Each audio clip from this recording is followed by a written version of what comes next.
An ambulance transports the bodies of 2 al-Qaeda terrorists executed at this prison. The Jordanian government made good on its pledge to kill the terrorist captives if the Islamic State harmed Air Force pilot Mao's al-kaseasbeh.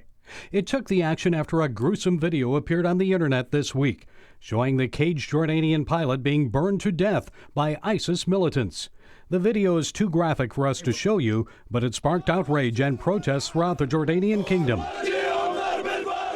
And this response from President Obama as he met with Jordanian King Abdullah at the White House Tuesday. It's just one more indication of the viciousness and barbarity of this organization. ISIS militants captured Kaseasbeh after his plane went down during an airstrike in Syria last December. The Jordanians had hoped to exchange the pilot in a swap offered by ISIS. The Islamic State wanted to win the release of this female terrorist. But before the exchange could be arranged, the Jordanians demanded one big condition. We want to see a proof of life. But when that gruesome video of the pilot's death by incineration appeared on the internet, the Jordanians knew it was too late for a hostage swap. As a matter of fact, the pilot's death may have actually occurred a month ago, long before exchange talks began. The Jordanian pilot execution video came just days after ISIS released a video showing the beheading of a Japanese Christian journalist. At some point, this kind of act backfires on a group like ISIS. The Jordanian government had promised to retaliate by delivering a strong, earth-shaking, and decisive response to their pilot's murder. What isn't known at this time is if the execution of the 2 al-Qaeda terrorists is it, or a much greater response is yet to come. Gary Lane, CBN News. Thanks, Gary. The Jordanians have a very powerful military. They have a powerful air force. They have a powerful ground force. They're desert fighters who are allied with the Hashemite kingdom that is the kingdom of Jordan, the ruling family. But there's a lot of unrest in Jordan. So the question is, how far can the king go before the Palestinians or some radical group decides they want to overthrow him? So how much leeway he's got, we don't know. But I do think he's going to turn loose his air force to go after ISIS.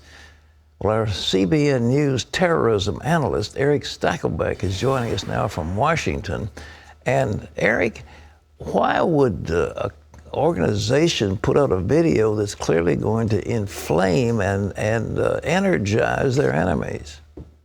Well, Pat, it's interesting because on one hand, this absolutely energizes ISIS's enemies. Look at Jordanians in the streets protesting against ISIS. But on the other hand, and this is tough to wrap our heads around, Pat, there are people around the world who see ISIS beheading people and setting people on fire, raping women and children. And Pat, they're not repelled by it. They're actually drawn to it.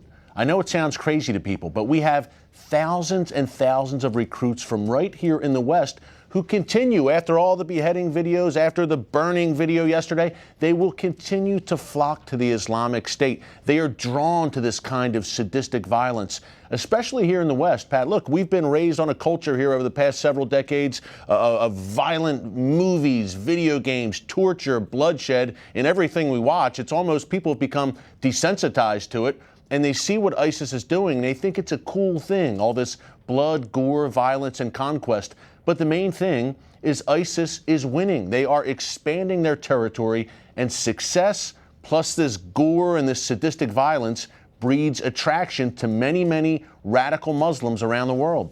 Eric, ISIS stands, as I understand, for Islamic State in Syria, and then ISIL stands for Islamic State in the Levant. Do you think the president's ever going to call these people Islamic terrorists? No, I don't think he is, Pat. I think we're in for a rough ride over the next 2 years until President Obama leaves office in 2016. He refuses to make the connection between Islamic theology and Islamic terrorism.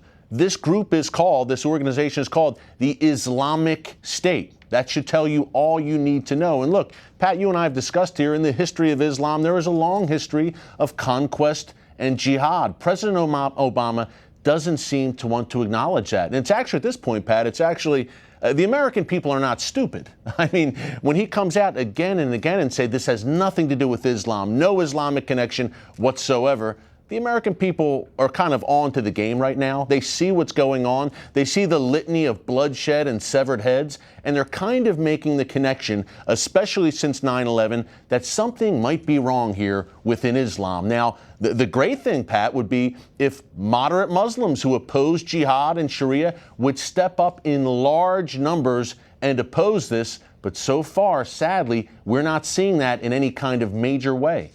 It looks like I mentioned yesterday that the president is willing to allow use of some force in Iraq to drive the ISIS fighters out of Iraq, but he will not lift a finger about Syria. What do you have about that? Well, Pat, look, this is going to be the status quo until President Obama leaves office. He wants to confine this conflict against ISIS to Iraq. He does not want to expand it into Syria. And a major reason he does not want to expand it into Syria is because of the strong Iranian presence in that country. Let's remember, President Obama, as part of his legacy, or what's left of it, wants to strike a grand bargain with Iran over its nuclear weapons program. So, to get involved in any major kind of way in Syria is kind of stirring the hornet's nest with Iran. He doesn't want to do that. Basically, he wants to manage this thing, Pat, until he leaves office, leave it for the next president. But here's the problem. He wants to manage ISIS, but it's an unmanageable problem. This is a problem, Pat, and an enemy and a threat like the Germans in World War II and like the Japanese in World War II, a sadistic enemy that needs to be decisively destroyed and crushed. No half measures. Decisive victory. Stamping out this ISIS threat is the only thing that's going to work. And President Obama, other Western leaders don't seem to get that. Ironically enough, the one guy who does get it, Benjamin Netanyahu, has become the scorn of these Western leaders instead of embracing him in this fight against Islamic jihadists. Eric, last question. The Iranians are hardly our friends. What kind of a deal does he think he's going to make? The Iranians are trying to assert influence in Iraq. They, of course, got their own country, and they have got control of Hezbollah. They are threatening the whole Middle East, and he thinks he's going to make a grand bargain with them? Tell us about it. He apparently believes that, Pat. And look, the Iranians, and we're going to have more on this on the 700 Club coming up in the coming weeks. The Iranians now effectively control 4 Arab capitals: Beirut in Lebanon, Damascus in Syria, Baghdad in Iraq, and Sana'a in Yemen. The Iranians are expanding their influence around the region. By the way, they're increasingly encircling Israel.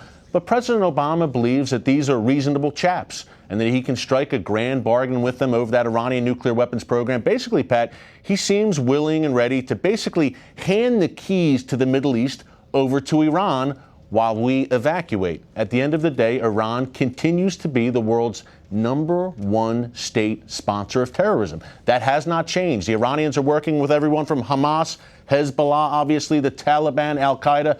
Iran has helped arm and fund. Iran is the head of the snake of the entire global jihadist problem. Yet we think that they are our friends. And I read a report, Pat, in Israeli media last week that apparently President Obama has agreed to some 80% of Iran's demands already in these nuclear talks. And by the way, for our audience, one of the main things the Iranians will not give up in these nuclear talks is their long-range ballistic missile program, and they are working right now on ICBMs, intercontinental ballistic missiles, Pat, that can reach the United States. But the Obama administration is not demanding that Iran give up that missile program. Eric, God bless you.